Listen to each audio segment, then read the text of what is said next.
রাম মন্দিরে এসেছিলেন বিভীষণ? না, এ কথা আমরা বলছি না, বলছেন সেখানে কর্মরত এক শ্রমিক। চমকে উঠলেন? হ্যাঁ, আমরাও অবাক হয়েছি। তবে আসুন জেনে নিই বরং কি বলছে পৌরাণিক ব্যাখ্যা। আর রাম মন্দিরে আগত সেই মানুষ যে বিভীষণ, তার প্রমাণই বা কি? আমাদের আদি কথার পর্বগুলো যদি আপনাদের ভালো লেগে থাকে তাহলে সাবস্ক্রাইব করতে ভুলবেন না। বর্তমান সময়ে দাঁড়িয়ে ভারত তথা সারা বিশ্বে রীতিমতো সাড়া ফেলে দিয়েছে অযোধ্যার বুকে এই রাম মন্দির। তবে এই মন্দিরের নির্মাণ কার্য চলাকালীন ঘটে এক অদ্ভুত ঘটনা।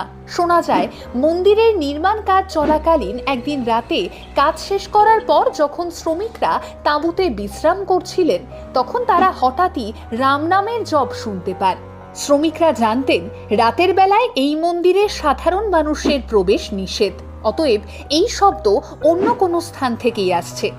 এই ভেবে শ্রমিকরা ঘুমিয়ে পড়েন, কিন্তু তাদের মধ্যে একজন শ্রমিকের সন্দেহ হয়। তার মনে হয় এই শব্দ আসছে মন্দিরের ভেতর থেকেই।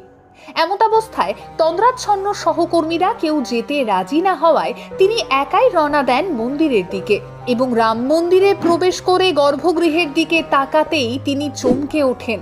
দেখতে পান একজন দিব্য পুরুষ দাঁড়িয়ে রয়েছেন, যেন কোনো এক রাজা।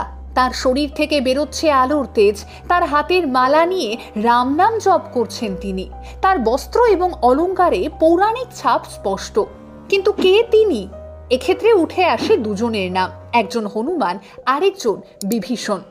আদিকথার পাতায় আমরা আগেই জানিয়েছিলাম 7 চিরঞ্জীবীদের কথা, যাদের মধ্যে রয়েছেন রামায়ণের হনুমান এবং বিভীষণ। আর বলা বাহুল্য, সেই শ্রমিকের দেখা দৃশ্য যদি সত্যি হয়ে থাকে তবে সেই দিব্য পুরুষ নিঃসন্দেহেই বিভীষণ। কথিত আছে সুদূর অতীতে একবার বিভীষণ তপস্যায় বসে সন্তুষ্ট করেন ব্রহ্মাকে। খুশি হয়ে ব্রহ্মা স্বয়ং তাকে ধর্মপথ অনুসরণের বরদান দেন। রামচন্দ্র এবং রাবণের মধ্যেকার দ্বন্দ্বে বিভীষণ তার মানবিকতা জলাঞ্জলি দিয়ে ভ্রাতা রাবণকে সমর্থন করেননি। স্বভাবতই তিনি পক্ষ নেন রাবণের শত্রু অর্থাৎ ভগবান রামচন্দ্রের। তবে বিভীষণ রামের কাছে একটাই প্রার্থনা করেছিলেন। তিনি বলেছিলেন রাবণের কোনো অপরাধের শাস্তি যেন লঙ্কাবাসী না পায়। এমতাবস্থায় রামচন্দ্র এই বিশ্ব ব্রহ্মাণ্ডের সমগ্র জীবজগৎকে সত্য এবং ধর্মের পথে পরিচালিত করার জন্য বিভীষণকে অমরত্বের বরদান দিয়েছিলেন। পুরাণ বলে ঋষি বিশ্বশ্রবা এবং রাক্ষসী নিকোষার ঘরে জন্ম হয় বিভীষণের। বিভীষণ ছাড়াও তাদের আরও 2 পুত্র ছিলেন, রাবণ এবং কুম্ভকর্ণ।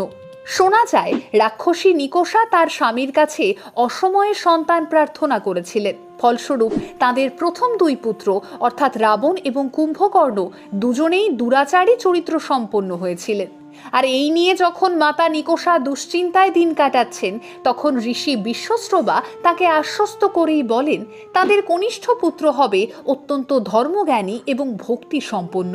সে সবসময় সত্যি কথাই বলবে, হাঁটবে ন্যায় এবং ধর্মের পথে, এবং সমগ্র রাক্ষস জাতিকে সেই উদ্ধার করবে।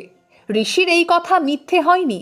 ময়দানে যখন ভগবান রামচন্দ্র বনাম লঙ্কারাজ রাবণ, তখন ভ্রাতা রাবণকে নয়, বিভীষণ বেছে নিয়েছিলেন সত্যের বাহক শ্রী রামচন্দ্রকেই। একটা মুহূর্তেও নিজের বিবেকের কাছে হেরে যাননি বিভীষণ, ভুলে যাননি ধর্মকে।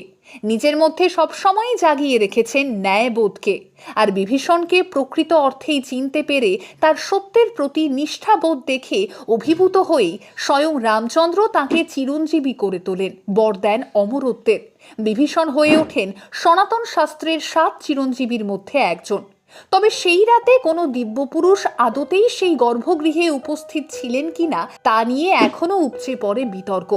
যদিও সমস্ত যুক্তি তর্ক যেখানে শেষ হয় সেখানেই তো প্রতিফলিত হয় ভালোবাসা, ভক্তি আর বিশ্বাস।